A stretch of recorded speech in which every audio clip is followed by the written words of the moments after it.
Folks, I'm very happy to report that the first incredible film of 2026 has arrived, and no less from the filmmakers that brought us this masterpiece. Oh, yes. It was Dora and Diego and Swiper. Swiper? And who was that you choked out, man? Well, he had it coming. Who was that? Boots. While we've gotten some amazing films this year already, like Good Luck, Have Fun, Don't Die, and 28 Years Later, The Bone Temple, Project Hail Mary feels like the first truly special film of the year. Contrary to what the wall behind me leads you to believe, I actually have opened up a book or two in my life, and it just so happens that Project Hail Mary is one of those two books, and it is in fact my favorite of all time. So, to hear this was getting adapted... I'm great at this if you can't tell. So to hear this was getting adapted by Phil Lord and Chris Miller and being written by Drew Goddard, the screenwriter of The Martian, another terrific adaptation of Andy Weir's work, it should come without saying that I was very excited at this announcement. And thankfully, Project Hail Mary is not only as perfect an adaptation as you could ask for, it's just a terrific film in its own right. Well, there's many people out there that, no matter how good the adaptation is, will always say that the book was better, which is a wild take considering Greta Gerwig's Little Women is one of the greatest movies of all time. I'm someone that's usually not against adaptations making changes to the source material, as long as the change can enhance the story or characters without losing sight of the original author's intent. No, not you, Wuthering Heights.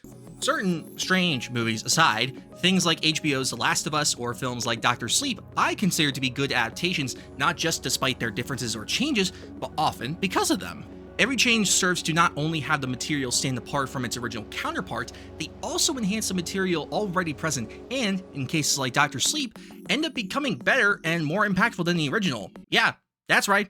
I'm wrong. And in Project Hail Mary's case, it's not so much about how to change it to make it work for film, it's how to bring it to life that was the big challenge to overcome. Don't worry, anything I say in this will be as spoiler-free as possible, except what's already been revealed in the trailers. So, if you want to go into this as blind as possible, which I suggest you do because it's just way more fun that way, click off this video, go buy a ticket, sit your ass down in that chair, and then come back here afterwards to thank me. This film's approach not only how it blends its sci-fi elements with real-world math and science, but also how it visualizes its sci-fi concepts makes this feel wholly unique amongst other sci-fi films like it. The production design, the incredible practical effects, and Greg Fraser's goddamn amazing cinematography help to craft a world that truly feels alive and special to behold.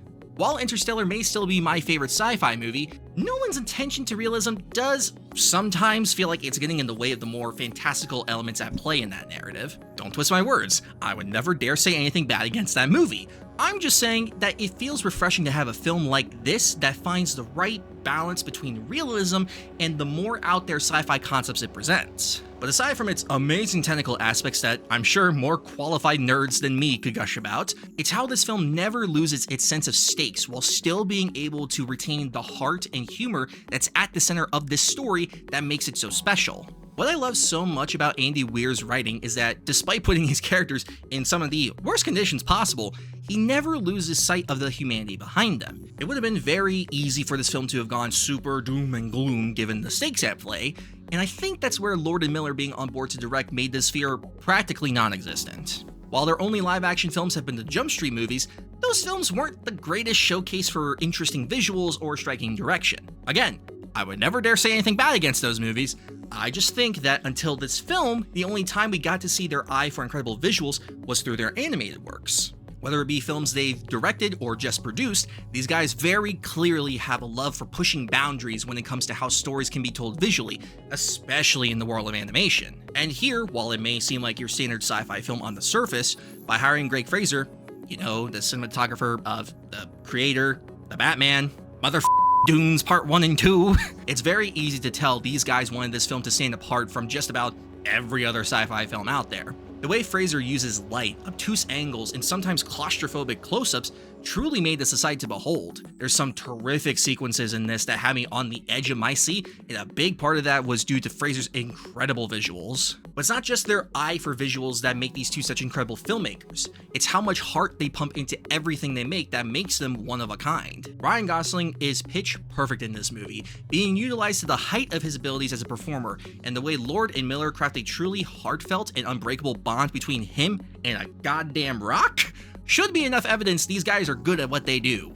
Now, hearing that does make it sound very silly and maybe even a little stupid, but it's because of the sincerity they bring to their direction that makes this idea land as well as it does. Despite the challenges the narrative presents for these characters, such as language barriers and even living conditions, the creativity used to overcome these obstacles filled me with so much warmth and delight from beginning to end. Even the narrative structure presented could have been an absolute pace killer, and it easily could have ruined a lot of tension or even emotional moments, but it's thankfully balanced perfectly, finding those moments that are just right to cut back from past to present without one side ever feeling like it's overstaying its welcome. I always find films like this difficult to talk about in great detail because so many of the finer elements begin to breach into spoiler territory, and I truly do think this film is best seen with as little knowledge as possible.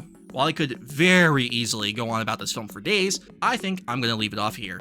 Project Hail Mary is easily the best film Lord and Miller have ever directed, it's one of my favorite sci-fi films, and it's easily my favorite film of the year so far. While there may be more amazing films coming out this year and some very strong competition at that, I think this film is proof that 2026 is about to be a very special year for film. If you like this video, I think that's what you're supposed to hit that like button for. And if you want to see more hot takes of mine, go check me out at Letterboxd and be amazed how I could have given films like A Big, Bold, Beautiful Journey 4.5 stars. Also, I have a podcast called Geek Speak. If you like two straight white dudes talking into microphones and being idiots, well, we're another one of those. Thank you all so much for watching, and I'll see you all next time.